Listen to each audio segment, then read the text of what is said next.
Arab വസന്തത്തിന് മുട്ടിടും മുമ്പേ പശ്ചിമേഷ്യയിൽ ഋതുഭേദം സൃഷ്ടിച്ച ജനകീയ മുന്നേറ്റമാണ് ഇറാനിലെ ഇസ്ലാമിക് വിപ്ലവം. 20-ാം നൂറ്റാണ്ടിന്റെ ഉത്തരാർദ്ധത്തിൽ ലോകരാഷ്ട്രഗതിയെ സ്വാധീനിച്ച സംഭവങ്ങളിലൊന്നാണിത്. ഇറാനിലെ സർവശക്തനായ ഭരണാധികാരിയായിരുന്ന ഷായ്ക്കെതിരെ ഒരു മതപുരോഹിതൻ അന്യനാട്ടിലിരുന്ന് നയിച്ച വിപ്ലവം വിജയിച്ചത് മതമൗലികവാദം പടർന്നു പിടിച്ചാൽ ആർക്കും നിയന്ത്രിക്കാൻ കഴിയില്ല എന്നതിന്റെ ഉദാഹരണം കൂടിയാണ്. ഇസ്ലാമിക് വിപ്ലവത്തിന്റെ വിജയത്തെ തുടർന്ന് മുഹമ്മദ് റേസ പഹ്ലവി എന്ന ഷാ ഇറാനിലെ അധികാരം ഉപേക്ഷിച്ച് 1979 ജനുവരി 16 ഈജിപ്തിലേക്ക് പലായനം ചെയ്തു. വിപ്ലവ നേതാവായ അയത്തുള്ള റൂഹുള്ള ഖൊമൈനി ഇറാനിൽ തിരിച്ചെത്തി ഭരണത്തിന്റെ നിയന്ത്രണം ഏറ്റെടുത്തു. ഷായുടെ ഏകാധിപത്യത്തിൽ നിന്ന് ഇറാൻ സ്വാതന്ത്ര്യം പ്രഖ്യാപിച്ചതായി ഖൊമൈനി പ്രഖ്യാപിച്ചു. ഇസ്ലാമിക് നിയമസംഹിതയായ ശരീഅത്ത് അടിസ്ഥാനമാക്കിയുള്ള പുതിയ ഭരണഘടന 1979 അവസാനത്തോടെ ഇറാനിൽ നിലവിൽ വന്നു. പരിഷ്കൃത ജനാധിപത്യ സമൂഹങ്ങൾക്ക് ലഭിച്ചിരുന്ന സ്വാതന്ത്ര്യങ്ങളിൽ നിന്ന് ശരീഅത്തിന്റെ നിയന്ത്രണങ്ങളിലേക്കാണ് തങ്ങൾ നയിക്കപ്പെട്ടതെന്ന് വൈകിയാണ് ഇറാൻകാർ മനസ്സിലാക്കിയത്. 1891 പുകയില സമരമാണ് ഇറാനിൽ മതനേതാക്കന്മാരുടെ നേതൃത്വത്തിൽ നടന്ന ആദ്യ പ്രതിഷേധം. ഇറാനിലെ ഭരണാധികാരിയായിരുന്ന നസീർ അൽ ദീൻ ഷാ 1890 പുകയിലയുടെ ഉൽപാദനത്തിനും വിൽപ്പനയ്ക്കും കയറ്റുമതിക്കുമുള്ള കുത്തകാവകാശം 50 വർഷത്തേക്ക് ബ്രിട്ടീഷുകാർക്ക് നൽകി. ഇത് നാട്ടുകാർക്കൊരു പ്രഹരമായി. ഇറാനിൽ അക്കാലത്ത് 2 ലക്ഷത്തോളം പേർ പുകയില കൃഷിയെയും കച്ചവടത്തെയും ആശ്രയിച്ച് ജീവിക്കുന്നുണ്ടായിരുന്നു. ജനകീയ പ്രതിഷേധത്തെ തുടർന്ന് ഷായ്ക്ക് 2 വർഷത്തിനകം തീരുമാനം മാറ്റേണ്ടി വന്നു. ഈ പ്രതിഷേധം വിജയിച്ചതോടെ ജനങ്ങൾ കൂടുതൽ പൗരാവകാശങ്ങൾക്ക് വേണ്ടി സമരം ചെയ്യാൻ തുടങ്ങി. ഇതിന്റെ ഫലമായി 1911 മജ്ലിസ് എന്ന പേരിൽ ഒരു പാർലമെന്റ് രൂപീകരിക്കപ്പെട്ടു. ഷാ ദുർബലനായെന്ന് മനസ്സിലായതോടെ സൈനിക തലവന്മാർ തലപൊക്കി. പേർഷ്യൻ കൊസാക്ക് ബ്രിഗേഡിന്റെ കമാൻഡറായിരുന്ന ജനറൽ റേസ ഖാൻ 1921 ഒരു അട്ടിമറിയിലൂടെ അധികാരം പിടിച്ചു. മജ്ലിസ് ഇദ്ദേഹത്തെ സർവാധിപതിയായി 1925 പ്രഖ്യാപിച്ചു. ഇതേ തുടർന്ന് ഇദ്ദേഹം റേസ ഷാ എന്ന പേര് സ്വീകരിക്കുകയും പഹ്ലവി രാജവംശം സ്ഥാപിക്കുകയും ചെയ്തു. റേസ ഷാ രാജ്യത്ത് പലവിധ സാമ്പത്തിക, സാമൂഹിക, രാഷ്ട്രീയ പരിഷ്കാരങ്ങൾ നടപ്പാക്കി. ഇസ്ലാമിക് നിയമങ്ങൾക്ക് പകരം പാശ്ചാത്യ മാതൃകയിലുള്ള നിയമങ്ങൾ റേസ ഷാ രാജ്യത്ത് കൊണ്ടുവന്നു. പരമ്പരാഗത ഇസ്ലാമിക രീതിയിലുള്ള വസ്ത്രധാരണം നിരോധിച്ചു. സ്ത്രീകൾ മുഖം മുഴുവൻ മറക്കുന്ന നിഖാബ് ധരിക്കുന്നതും സാധാരണ വസ്ത്രത്തിനു പുറമെ ദേഹം മുഴുവൻ മൂടുന്ന ചാദോർ എന്ന പുറം കുപ്പായമിട്ട് പുറത്തിറങ്ങുന്നതും തടഞ്ഞു. സ്ത്രീകളും പുരുഷന്മാരും തമ്മിലുള്ള വേർതിരിവ് ഇല്ലാതാക്കുന്നതിനും സ്ത്രീകൾ നേരിടുന്ന വിവേചനങ്ങൾ പലതും അവസാനിപ്പിക്കുന്നതിനും നടപടിയെടുത്തു. ഇത്തരം പരിഷ്കാരങ്ങൾക്കെതിരെ മതമൗലികവാദികൾ നടത്തിയ കലാപത്തിൽ നിരവധി പേർ കൊല്ലപ്പെട്ടു. 2-ാം ലോക മഹായുദ്ധകാലത്ത് നാസി ജർമ്മനിയോട് ആഭിമുഖ്യം പുലർത്തിയ റേസ ഷായെ ബ്രിട്ടനും സോവിയറ്റ് യൂണിയനും ചേർന്ന് പുറത്താക്കി. പകരം റേസ ഷായുടെ പുത്രൻ 22 വയസ്സുകാരനായ മുഹമ്മദ് റേസ പഹ്ലവിയെ അധികാര കസേരയിൽ പ്രതിഷ്ഠിച്ചു. ഇറാൻ 1946 വരെ സോവിയറ്റ് യൂണിയന്റെ നിയന്ത്രണത്തിലായിരുന്നു. രാജ്യത്തെ രാഷ്ട്രീയ അസ്ഥിരത കുറേക്കാലം കൂടി നീണ്ടുനിന്നു. സോവിയറ്റ് പക്ഷപാതിയായ പ്രധാനമന്ത്രി അഹമ്മദ് ഖാവമും ഷായും തമ്മിൽ സ്വരച്ചേർച്ചയില്ലാതായി. ഇറാനിലെ കമ്മ്യൂണിസ്റ്റ് പാർട്ടിയായ തുദേ പാർട്ടി ഭരണത്തിൽ കൂടുതലായി ഇടപെടാൻ തുടങ്ങി. ഇറാന്റെ വടക്കു പടിഞ്ഞാറൻ പ്രദേശങ്ങളായ ഇറാനിയൻ അസർബൈജാനിലും ഇറാനിയൻ കർമിസ്ഥാനിലും സോവിയറ്റ് യൂണിയന്റെ പിന്തുണയോടെ ആരംഭിച്ച വിഘടനവാദ നീക്കങ്ങൾ ഭരണകൂടത്തിന് വലിയ തലവേദനയായി. പെട്രോളിയം സമ്പന്നമായ ഇറാന്റെ എണ്ണ വിൽപ്പനയുടെ കുത്തകാവകാശം 1901 മുതൽ ആംഗ്ലോ ഇറാനിയൻ ഓയിൽ കമ്പനി എന്ന ബ്രിട്ടീഷ് കമ്പനിക്കായിരുന്നു. ജനാധിപത്യപരമായി തെരഞ്ഞെടുക്കപ്പെട്ട ഇറാനിയൻ പ്രധാനമന്ത്രി മുഹമ്മദ് മൊസാദെഗ് 1951 ബ്രിട്ടീഷുകാരെ പുറത്താക്കി ഈ എണ്ണ കമ്പനി ദേശസാൽക്കരിച്ചു. അതോടെ മൊസാദെഗിന് ഒരു വീരനായകന്റെ പരിവേഷം ഇറാനിൽ ലഭിച്ചു. ഇതിൽ കുപിതരായ ബ്രിട്ടൻ പേർഷ്യൻ ഗൾഫിലേക്ക് യുദ്ധക്കപ്പലുകൾ അയക്കുകയും ഇറാനെതിരെ ഉപരോധം ഏർപ്പെടുത്തുകയും ചെയ്തു. ബ്രിട്ടീഷ് പ്രധാനമന്ത്രി വിൻസ്റ്റൺ ചർച്ചിൽ ഇറാനെ ആക്രമിക്കാൻ ഒരുങ്ങിയെങ്കിലും American president Harry S Truman അതിന് സമ്മതിച്ചില്ല. ബ്രിട്ടീഷ് നീക്കമറിഞ്ഞ മൊസാദെഗ് 1952 ഒക്ടോബറിൽ ടെഹ്റാനിലെ ബ്രിട്ടീഷ് എംബസി പൂട്ടുകയും ബ്രിട്ടീഷ് നയതന്ത്ര ഉദ്യോഗസ്ഥരോട് രാജ്യം വിടാൻ ആവശ്യപ്പെടുകയും ചെയ്തു. 1952 നവംബറിൽ നടന്ന തെരഞ്ഞെടുപ്പിൽ ഐസനോവർ പ്രസിഡന്റായതോടെ അമേരിക്ക നിലപാട് മാറ്റി. മൊസാദെഗിനെ പുറത്താക്കാൻ ബ്രിട്ടനും അമേരിക്കയും ചേർന്ന് 1953 ഓഗസ്റ്റ് 15 അട്ടിമറി ശ്രമം നടത്തി. ഭൂരിഭാഗം ഷിയ മതപുരോഹിതരുടെ പിന്തുണയും ഇതിനുണ്ടായിരുന്നു. ഈ അട്ടിമറി ശ്രമം പരാജയപ്പെട്ടതോടെ ഷാ ഇറ്റലിയിലേക്ക് പലായനം ചെയ്തു. എന്നാൽ ഓഗസ്റ്റ് 19 നടന്ന രണ്ടാമത്തെ അട്ടിമറി ശ്രമം വിജയിച്ചു. ഷാ ഇറാനിൽ തിരിച്ചെത്തി.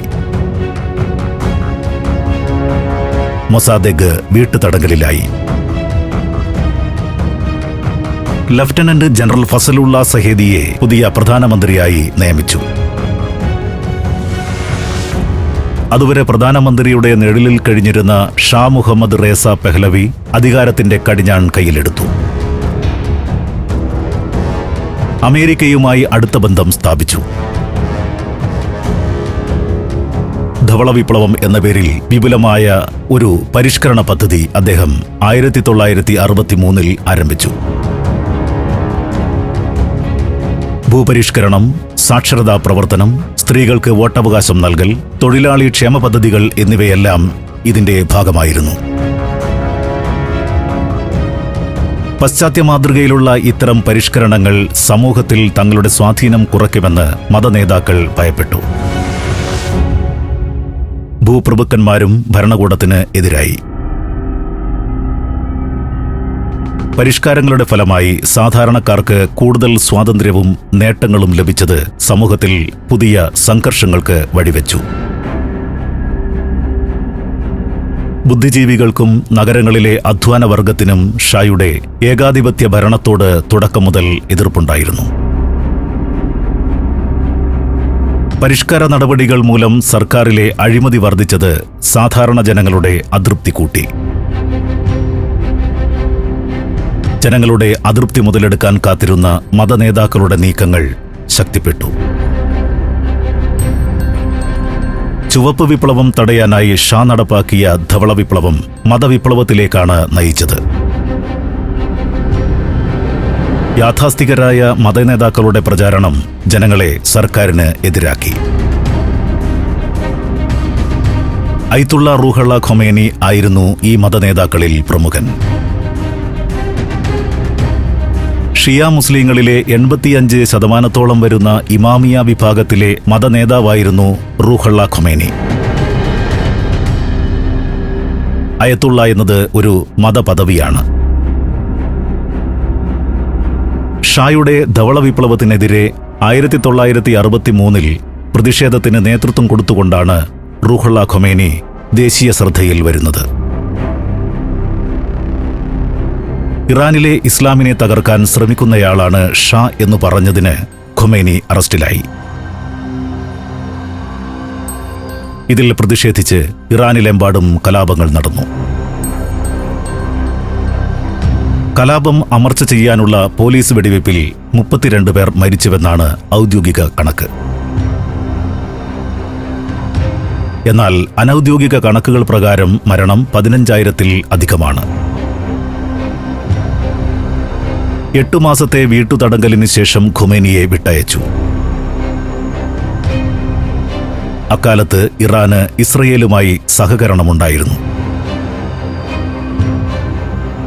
ഇസ്രയേലും അമേരിക്കയുമായി ഇറാൻ സഹകരിക്കുന്നതിനെതിരെ ഖൊമേനി വിമർശനങ്ങൾ തുടർന്നു.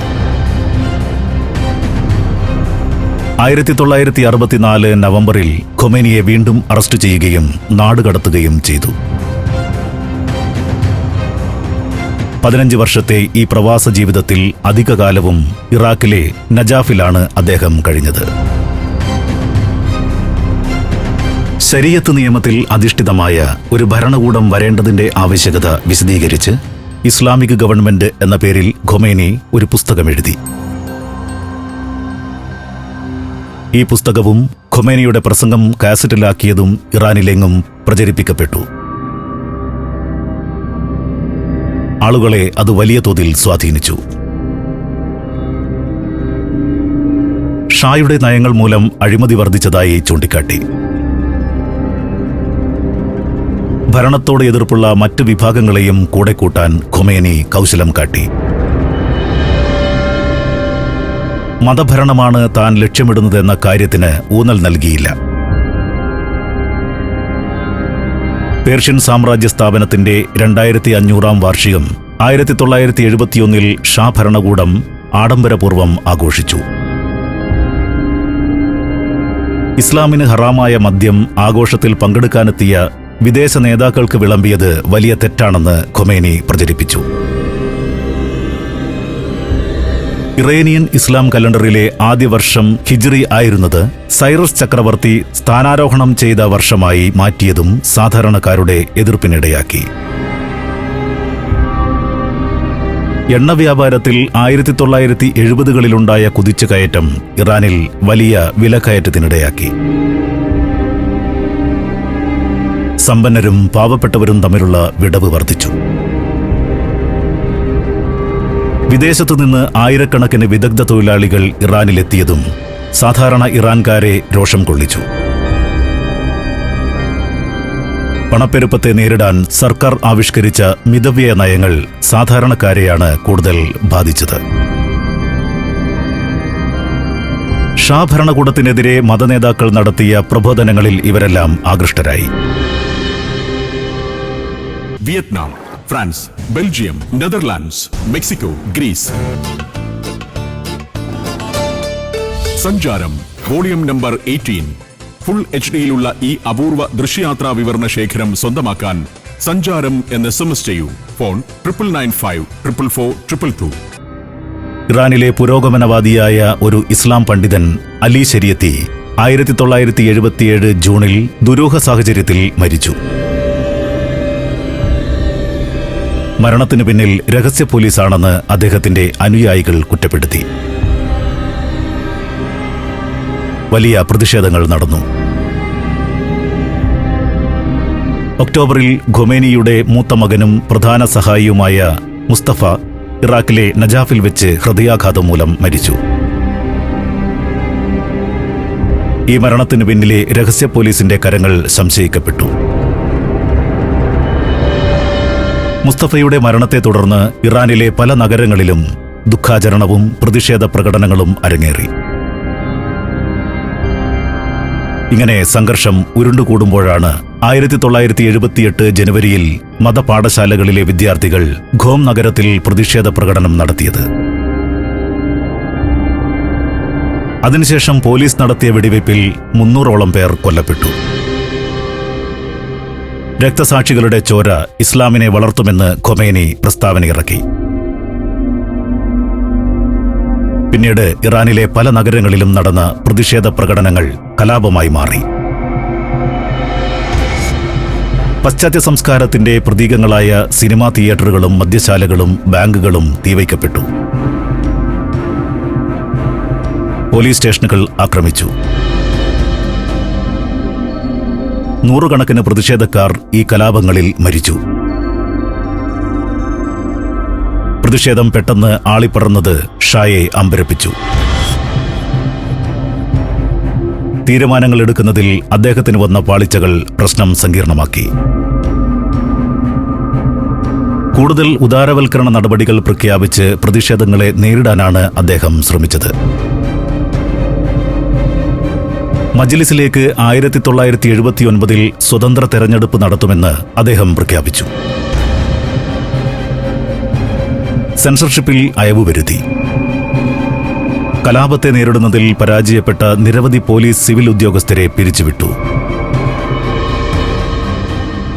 ജൂൺ അവസാനമായപ്പോഴേക്കും പ്രതിഷേധങ്ങൾ തണുത്തു.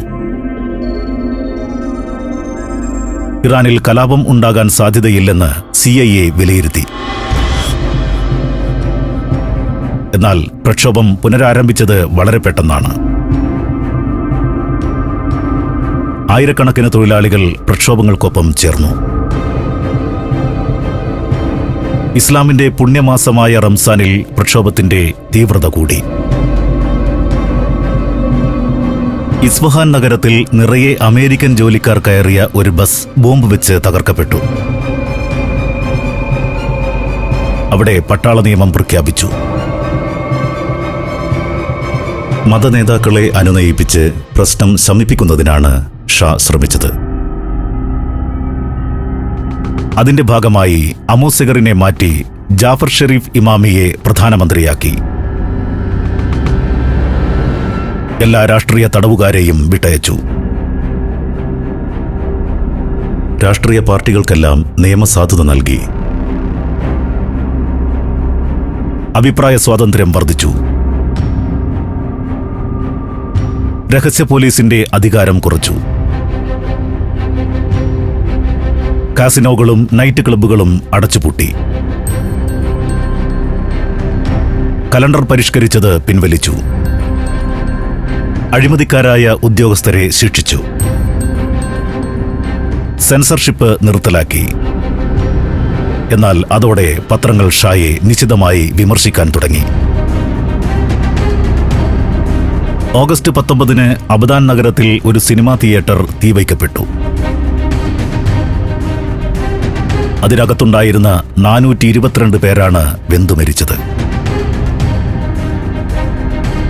തീവച്ചത് ഷായും രഹസ്യ പോലീസുമാണെന്ന് ഖൊമേനി ആരോപിച്ചു. ജനങ്ങൾ അത് വിശ്വസിച്ചു. സർക്കാരിന്റെ നിഷേധ പ്രസ്താവന ആരും മുഖവിലക്കെടുത്തില്ല. ഷായെ തീവയ്ക്കണമെന്ന മുദ്രാവാക്യം മുഴക്കി 10,000 തെരുവിലിറങ്ങി. എന്നാൽ ഇസ്ലാമിക തീവ്രവാദികളാണ് തിയേറ്റർ കത്തിച്ചതെന്ന് വിപ്ലവം വിജയിച്ചതിനു ശേഷം പലരും പറഞ്ഞു. സെപ്റ്റംബർ 4 ഈദുൽ ഫിത്തർ ദിനത്തിൽ പ്രാർത്ഥനയ്ക്ക് ശേഷം 5 ലക്ഷത്തോളം പേർ ടെഹ്റാൻ നഗരത്തിൽ പ്രകടനം നടത്തി. പിന്നീട് പല ദിവസങ്ങളിലും ഇതിലും വലിയ പ്രകടനങ്ങൾ നടന്നു.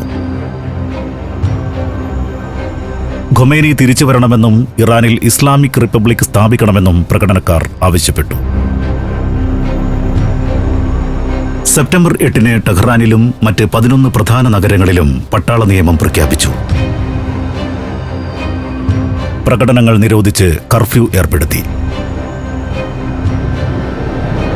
നിരോധനാജ്ഞ ലംഘിച്ച് 5000-ഓളം പേർ പ്രകടനത്തിനെത്തിയപ്പോൾ പട്ടാളം അവർക്കു നേരെ വെടിവെച്ചു. 64 പേർ കൊല്ലപ്പെട്ടു.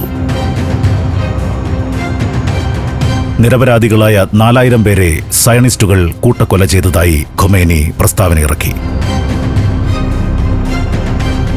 അനുരഞ്ജനത്തിനുള്ള സാധ്യതകളെല്ലാം അടഞ്ഞു. എണ്ണശുദ്ധീകരണശാലകളിൽ തൊഴിലാളികൾ സമരം തുടങ്ങി. സർക്കാർ ജീവനക്കാരും അവരോട് ചേർന്നു. ഒക്ടോബർ അവസാനം ഇറാനിൽ പുതുപണിമുടക്ക് പ്രഖ്യാപിക്കപ്പെട്ടു. ഷായുടെ സമ്മർദ്ദത്തെ തുടർന്ന് ഇറാഖി ഗവൺമെന്റ് ഖൊമേനിയെ നജാഫിൽ നിന്ന് പുറത്താക്കി. പാരീസ് പ്രാന്തത്തിലുള്ള ഒരു വസതിയിലേക്ക് ഖൊമേനി താമസം മാറ്റി. വിപ്ലവകാരികൾക്ക് ഇത് കൂടുതൽ സൗകര്യമായി. ഖൊമേനിയുടെ പ്രസംഗത്തിന്റെ ടേപ്പുകൾ പാരീസിൽ നിന്ന് എളുപ്പത്തിൽ ഇറാനിലെത്തിച്ചു. BBC-യെ പോലുള്ള പാശ്ചാത്യ മാധ്യമങ്ങൾ ഖൊമേനിക്ക് വലിയ വാർത്താ പ്രാധാന്യം നൽകി തുടങ്ങിയതും ഷായ്ക്ക് തിരിച്ചടിയായി. നവംബറിൽ ടെഹ്റാൻ യൂണിവേഴ്സിറ്റിയിലെ വിദ്യാർത്ഥികൾ ആരംഭിച്ച പ്രക്ഷോഭം നിയന്ത്രിക്കാൻ സർക്കാരിന് കഴിഞ്ഞില്ല. ടെഹ്റാൻ യുദ്ധക്കളമായി. ടെഹ്റാനിലെ ബ്രിട്ടീഷ്, അമേരിക്കൻ എംബസികൾ തീവയ്ക്കപ്പെട്ടു. പാശ്ചാത്യ പ്രതീകങ്ങളെല്ലാം ആക്രമിക്കപ്പെട്ടു. പ്രധാനമന്ത്രി ഷെരീഫ് ഇമാമിയെ പിരിച്ചുവിട്ട് ഒരു പട്ടാള ഭരണകൂടത്തെ നിയമിച്ചു. അതുകൊണ്ടൊന്നും ഫലമുണ്ടായില്ല. പ്രക്ഷോഭം കൂടുതൽ ശക്തിയാർജിച്ചു. ഡിസംബറോടെ ടെഹ്റാൻ തെരുവുകളിൽ 20 ലക്ഷത്തിലധികം പ്രക്ഷോഭകർ തടിച്ചുകൂടാൻ തുടങ്ങി. പട്ടാളത്തെ ഉപയോഗിച്ച് പ്രക്ഷോഭം അടിച്ചമർത്താമെന്ന നിർദ്ദേശം അമേരിക്ക തള്ളി. ജനാധിപത്യപരമായ വിപ്ലവത്തിനാണ് ഖൊമേനി ശ്രമിക്കുന്നതെന്ന് US ഭരണകൂടത്തിലുള്ള പലരും തെറ്റിദ്ധരിച്ചു. തനിക്ക് അധികാരത്തിൽ തുടരാനാവില്ലെന്ന് ഷായ്ക്ക് മനസ്സിലായി. അമേരിക്ക ഇപ്പോൾ തന്നെ പിന്തുണയ്ക്കുന്നില്ലെന്നും അദ്ദേഹം തിരിച്ചറിഞ്ഞു. പ്രതിപക്ഷ നാഷണൽ ഫ്രണ്ടിലെ പ്രമുഖ നേതാവായ ഷാപൂർ ബക്തിയാറെ പുതിയ പ്രധാനമന്ത്രിയായി 1979 ജനുവരി 16 ഷാ നിയമിച്ചു. തുടർന്ന് ഷായും കുടുംബവും കണ്ണീർ വാർത്തുകൊണ്ട് ഈജിപ്തിലേക്ക് വിമാനം കയറി. ഷാ പിന്നെ തിരിച്ചു വന്നില്ല. 1980 ജൂലൈ 27 കെയ്റോയിൽ വെച്ച് അദ്ദേഹം രോഗം മൂലം 60-ാം വയസ്സിൽ മരിച്ചു. ഷാ നാടുവിട്ടതറിഞ്ഞ് ജനലക്ഷങ്ങൾ തെരുവിലിറങ്ങി ആനന്ദ നൃത്തം ചവിട്ടി. പ്രധാനമന്ത്രി ബക്തിയാർ ഖൊമേനിയെ ഇറാനിലേക്ക് ക്ഷണിച്ചു.